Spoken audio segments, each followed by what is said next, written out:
Welcome to the Carriker Chronicles, the People Show. Checking the pulse of Husker Nation, brought to you by DPS Concrete Construction. Check them out at dpsconstruction.net. I am joined today by my highly excited 6-year-old daughter. All right, what is your name? Jordyn. Jordyn. All right, and how old are you? I guess I already said it. 6. 6. All right, what sports do you play? Soccer. Soccer. Then I will play basketball. Basketball. Then baseball. Baseball. And then volleyball. And volleyball. Do you have a favorite? No. No. Okay, that's all right. Do you have a favorite team? Nebraska? Pointing to the hat because it's Nebraska? All right. I asked her what subject was her favorite subject. I think lunch came out of her mouth in school. So, all right. Is it okay if we talk a little bit of Nebraska football? Does that sound good? Okay. All right, ladies and gentlemen, if you haven't given up, okay, like I know some folks have, not to call you out, bless you, okay, if you haven't given up on Nebraska's football season, then smash that freaking like button. And if you have, shame on you. All right, Nebraska, Illinois.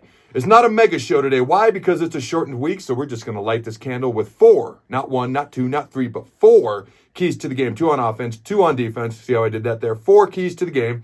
I never come in with a preset determined amount of keys. How can you always have the same amount of keys? Every game is different. So 4, 2 on offense, 2 on defense, and I'll give our prediction. Jacob gave Jordyn his prediction for Jordyn to give to you. All right.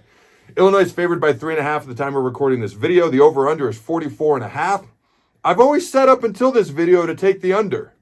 Up until today. All right. Now, a couple things I thought were interesting.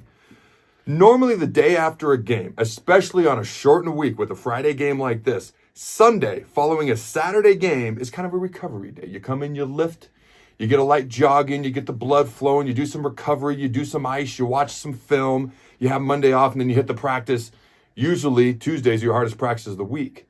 Matt Rule, earlier this week, said, no. They didn't play up to their standard on Saturday versus a very good Michigan team. I keep having yawns. We're not doing another take. We're rolling with it.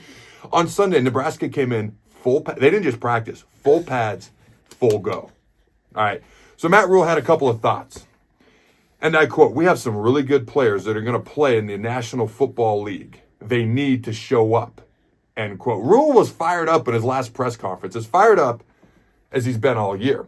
Here's another great quote. And I quote, "We didn't play to the level we wanted to Saturday."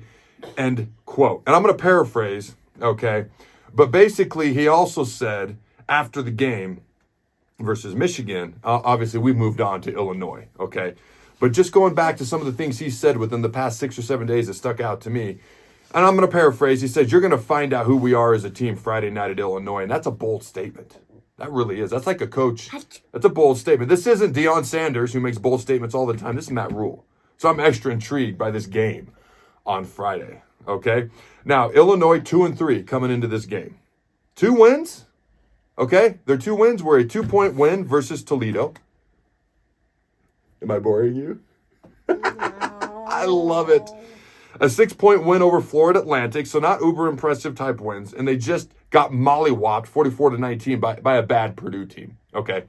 Now, real quick, before I get into the 4 keys, the prediction, all right, I want to give a shout out to the fans, to our sponsor, DPS Construction, the people. All right, if anybody out there is a general contractor, building owner, or property manager looking for concrete repair or work done, or this is up your line of work as well, in the Omaha metro area, such as street paving, building floors, and parking lots, check out dpsconstruction.net. Ladies and gentlemen, just type it in. Just go check out the site.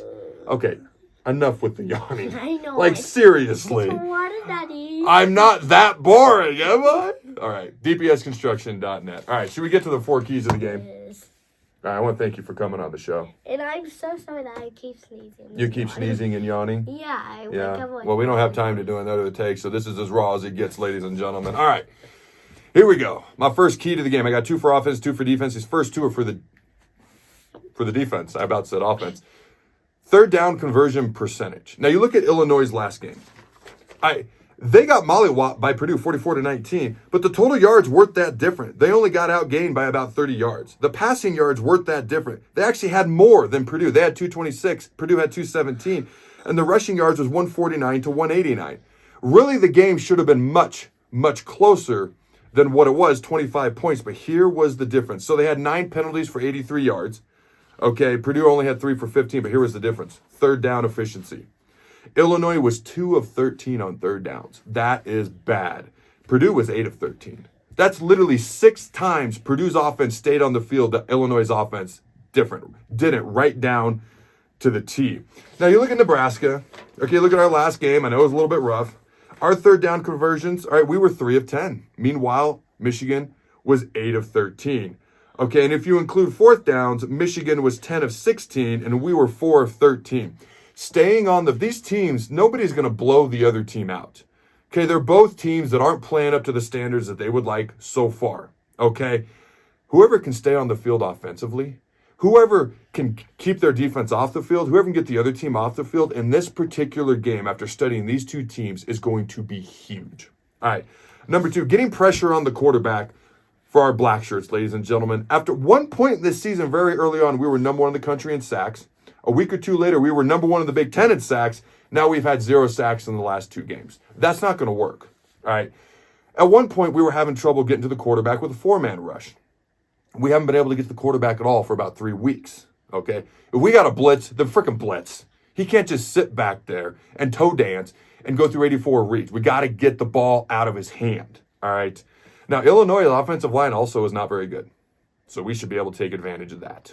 The black shirts should be licking their lips, licking their chops. And frankly, they should be able to get after this quarterback a lot with the talent that we have, at least in certain spots on defense and the development that's hopefully happening throughout this season. All right. Now, my first key to the game for the offense, get back to running the option and using your quarterback's feet as a weapon. I saw another person tweet out that he's not sure what Nebraska's identity is. I know what it is. I know exactly what it is. It's running the ball. It's using your quarterback's feet as a weapon. It's not throwing the ball deep because we can't. It's not being explosive. And that's okay. It's really not, but it is what it is. It's being methodical. We didn't do any of that the last game versus Michigan. You have an identity, offense. Stick to it. Number 2 for the offense. Number 4 for the team. Address the left side of the offensive line. Okay, we got to get better play. Teddy Prohaska is getting healthier and healthier. Can he get in the mix more often? Can he be a factor? All right, if you have to, in order to protect your quarterback, chip with the running back. As the running back's going out on his route, you can always keep him in for protection, but if he's in for protection, he's not going out for a route, which might be worth it, because you got to keep your quarterback upright.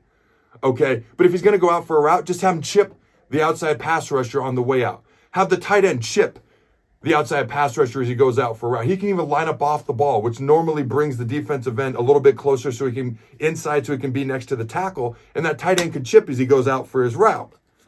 Whatever you got to do, okay? If you always got to slide the protection left, not the best way to do things, but if we always got to go left, we got to do something to help the left side of the line, especially in pass protection. A lot of times, offensive lines, they always call out the new mic if there's a blitz, or they figure out where the mic is or who it's going to become once the blitz happens.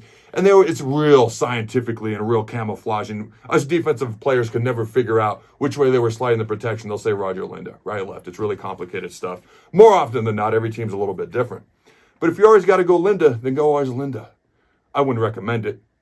Let's chip. Let's find other ways. Let's get other guys in there who can be more effective more consistently. Some way, shape, or form help that left side of the offensive line. You ready for the predictions? Thank you for joining me. All right. So, this is Jacob's prediction. Okay, that's Illinois. Can you read that number? 6. It is not 6. It's a 24, but thank you. And Nebraska, do you know that number? 31. Yeah. All right. So Jacob has Nebraska winning 31-24. I have Illinois 21. I a little bit lower scoring. Nebraska 24. Nebraska 24, Illinois 21. Now, a couple of things. First of all, it's the first time all year I've taken the over. The over-under is 44.5. This is the total of 45. I haven't done that all year with Nebraska. Also, I want to be more technical with my prediction. I think it's a game-winning field goal by Tristan Alvano. I think he puts it through, and I think he gets some confidence, and I think it changes the rest of his season. And he might never miss a field goal kick again ever at Nebraska. You can hope and dream, right? But that is my prediction. All right, I got 3 questions for you fine folks at home. Hit me up in the comments below. I'd love to see more comments from you fine folks. I call it the People's Show for a reason. Number 1, what is your score prediction for this game? Number 2, will Nebraska's defense regain their swagger this week? And number 3, in all seriousness, Is this the most important game of the year so far for the Huskers? 3-3 sure sounds a lot different than 2-4 going into a bye week. I know it does for me. All right, Jordy, did you have some fun? Yeah. Did you get a good nap in? You bring a 6-year-old girl on a football show. I don't know what you expect to happen. But I love you. Okay, thanks for coming on. All right. And ladies and gentlemen, as always, you can check out CarrikerChronicles.com. We've got Fan of the Week. Where are they now? We're constantly adding new contributors to the website.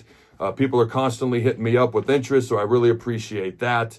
All right, and as always, this is factually true. It's just science. All your football hopes and dreams will come true at CarrikerChronicles.com. And until next time, Husker Nation, go Big Red. And always remember... For the parents.